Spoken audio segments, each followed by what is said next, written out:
This material is a live broadcast transcript covering the historic signing of 16 bilateral security and technology agreements between Israel and India, featuring speeches from Prime Ministers Netanyahu and Modi alongside studio panel commentary. So, a key theme running through this material seems to be the sheer volume of technological and agricultural agreements signed, which we should pass over for our first area of critique. Elevating the geopolitical analysis requires moving beyond surface-level awe to examine the tangible economic and strategic mechanics of the agreements. Right. When you read through this coverage, it lists this really impressive array of 16 different agreements. We are talking about spanning AI, quantum computing, UPI payments. yeah, agriculture, the works. But the weakness here is that the studio panel primarily just marvels at the sheer size of India's 1.5 billion population. Yeah. And the literal volume of folders being exchanged on stage. I mean, it completely lacks a substantive breakdown of what these specific technological and trade integrations actually mean for the global market. Or even the day-to-day lives of citizens in both nations. Exactly. And we see this trap all the time with live event coverage. You have this endless parade of ministers stepping up to the podium. The Minister of Energy, the Minister of Heritage, Agriculture, and it's just visually overwhelming. Oh, totally. But the commentators basically act as a mirror to the ceremony. They just reflect the energy. Right, they aren't functioning as a lens to focus it. Yes. For our listeners who might not be deep into fintech, when the broadcast throws around a term like the UPI payment linkage, we should probably define what that actually is. Which they didn't do. Right. We're talking about the Unified Payments Interface, linking India's instant mobile-first payment grid directly with Israel's financial ecosystem. That is a massive shift in how money moves internationally. Yeah, and that is exactly the kind of definition the panel fails to provide. They use these terms as buzzwords. When a commentator repeatedly emphasizes the sheer number of agreements, saying things like, "Oh, I lost count of how many we signed," they are essentially broadcasting a missed editorial opportunity. Yeah, telling the audience you aren't doing the math. Exactly. So the suggestion here is to shift the panel's focus from simply reacting to the spectacle of the signing ceremony to dissecting the strategic, real-world implications of just one or two key agreements. They don't need to cover all 16. Not at all. That makes sense, but if you're sitting at that anchor desk and the producer is yelling in your ear to cover the live event, Yeah. how do you actually do that without ignoring the rest of the ceremony? It really comes down to editorial discipline. Instead of broadly praising Israeli innovation in these sweeping terms, you zero in on that UPI payment linkage agreement you just defined. Okay. And you explain how integrating those specific payment systems impacts international trade for the everyday merchant. Or, you unpack the specific mention of precision agriculture. Right. The Prime Minister mentioned targeting a specific plant rather than watering an entire field. Yes, exactly. That is a brilliant prompt that the leaders handed to the panel on a silver platter. Just completely missed it. A concrete example of improving this segment would be having an expert ready to explain how implementing that specific AI-driven irrigation technology across an agrarian landscape as vast as India's could revolutionize global food supply chains. Wow, yeah. It transforms the abstract concept of a diplomatic memorandum of understanding into a highly engaging story about water, food, and human survival. It makes it real. Exactly. Focusing on the micro-level impacts of agricultural tech or fintech, these are just a few out of all possible ways to add necessary analytical rigor to the broadcast, rather than just clapping at the folders. Let's look closely at the section discussing the clapping in the studio and domestic opposition politics. Maintaining a balance between national pride and objective analysis strengthens the credibility and impact of the broadcast. Okay, break that down for me. The weakness in this section is that the current panel commentary leans heavily into overtly enthusiastic cheerleading. Yeah, it was a bit much. You literally have commentators openly mentioning they were clapping in the studio with muted microphones. Right. And then, almost in the exact same breath, there is a sudden pivot to criticizing the domestic political opposition for boycotting the event. It was quite the jump. It really is. This unbridled exuberance, mixed with highly specific domestic political grievances, it creates a jarring tonal shift. It undercuts the gravitas and the objective journalistic weight of what is supposed to be an international summit. Okay, let me play devil's advocate here for a second. Sure. Couldn't you argue that mentioning the local political boycott actually provides necessary domestic context? Like if you're broadcasting to a home audience, don't they want to know how this massive treaty is playing out in their own local parliament? You could certainly argue that domestic context has a place in political reporting, but when you are covering an event of this magnitude, an alliance involving over 1 billion people and massive global tech implications, hyper-focusing on local boycotts simply misallocates your most valuable asset. Airtime. Exactly, airtime. It shrinks a massive, expansive global moment down to a petty local squabble. Yeah, that makes a lot of sense. When the tone oscillates violently between a pep rally and an airing of political grievances, the authority of the anchor desk is compromised. The enthusiasm itself isn't necessarily the problem. It's the lack of an empirical anchor for that enthusiasm. Spot on. So the listeners tuning in to understand the architecture of a new global alliance, and instead they are getting a lecture about a failed political opposition. That definitely alters the listener's trust in the material. It tells them the broadcast is pushing a local agenda, rather than delivering global news. Yeah.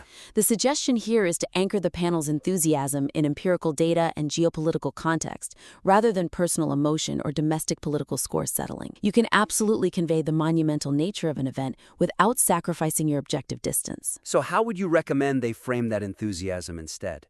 A concrete example would be to frame the success of the summit strictly through the lens of international relations. You could analyze how this new alliance physically changes regional security dynamics. Right, look at the map. Exactly. Or if you must discuss the prime minister's political standing, use a neutral expert to contextualize his historical mandate without actively attacking the local politicians who didn't show up. Keep it elevated. Keep it elevated.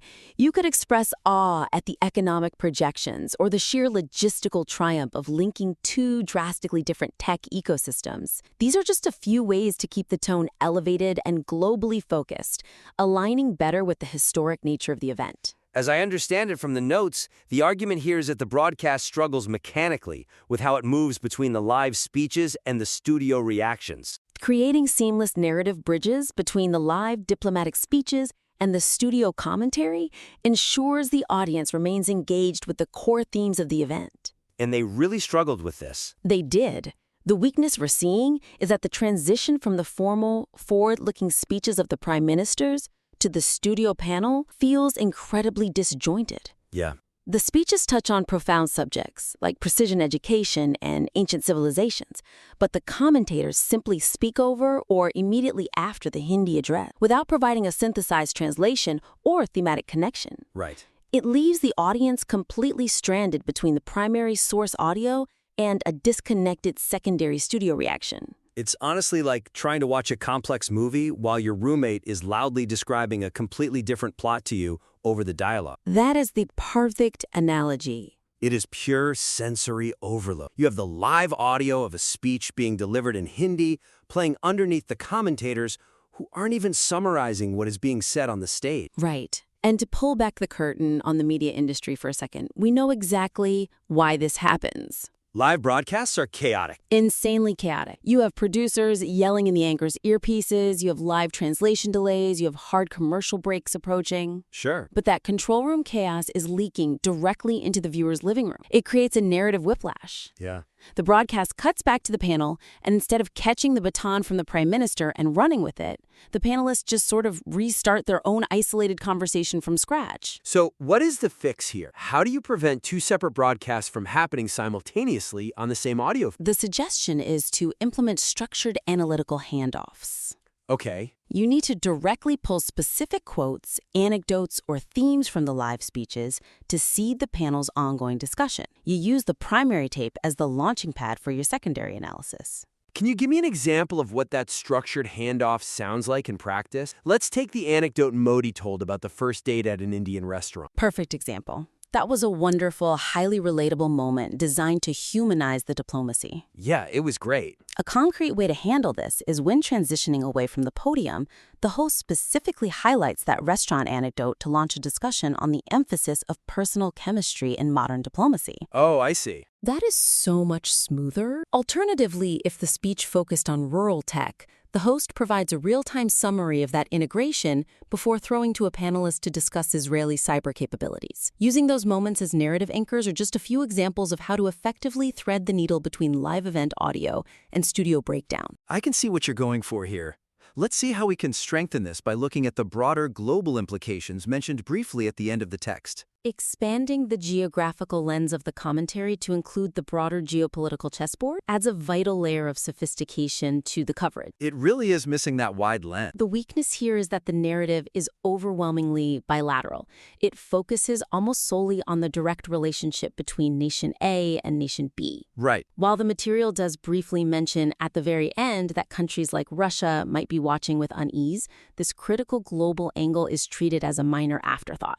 Just a throwaway line. Exactly. It completely misses the massive ripple effects this alliance has on global supply chains, the Middle East, and broader Asian spheres of influence. It really is a classic case of burying the lead. The commentators spend the entire segment looking at the handshake, the documents, and each other. Yeah. Military intelligence, agriculture, and global trade form an alliance of this magnitude. The real story is often about who isn't in the room. That is exactly it. Viewers tune into geopolitical coverage because they want to understand the macro trends. They want to see the whole board. Not just the two pieces currently making a move. When the panel ignores these massive ripple effects in favor of repeatedly praising the bilateral friendship, they are leaving the most fascinating intellectual meat on the bone. Yeah. The suggestion is to elevate the geopolitical implications from a brief footnote to a central pillar of the broadcast analytical framework early in the coverage. And painting that picture requires bringing external variables into the conversation immediately. What does this alliance mean for global supply chain? The modern world is so deeply interconnected that an agreement on maritime heritage or quantum computing isn't just a localized victory. It is a recalibration of global resources.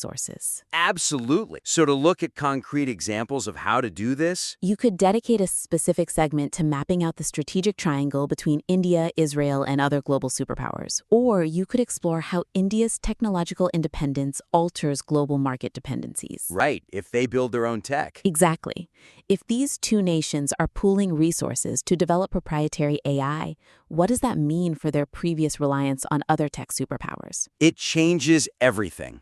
You could also analyze how this highly public alliance impacts relations with neighboring Middle Eastern nations. Introducing those suspenseful, high-stakes questions are just a few ways to zoom out and capture the true global weight of the summit, turning a purely congratulatory broadcast into captivating, sophisticated analysis.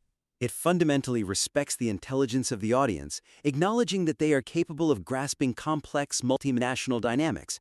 It brings that necessary narrative tension that keeps a viewer glued to the screen. Let's quickly recap the 4 main areas of critique we've explored today. Let's do it. First, deepening the analysis of specific agreements. Rather than just listing the sheer volume of 16 folders, select specific initiatives like the UPI linkage and rigorously break down the economic mechanics. Right? Second, maintaining an objective, globally focused tone over domestic cheerleading. Ground the enthusiasm in geopolitical facts rather than off-mic clapping or airing local grievances. And third, we focused on building stronger narrative bridges.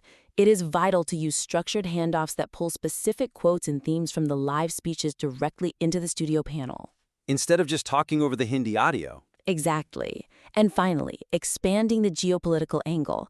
The analysis must zoom out from a strictly bilateral view to map out the broader global chessboard, bringing the ripple effects on other superpowers and global supply chains to the forefront. The actionable takeaway for the listener is to always focus on the how and why of these tech agreements, strip out domestic political grievances, directly quote the speeches to launch panel topics, and map out the broader global chessboard. We would love to see how these adjustments elevate your final product, so please submit your revised work or future materials back in for another critique.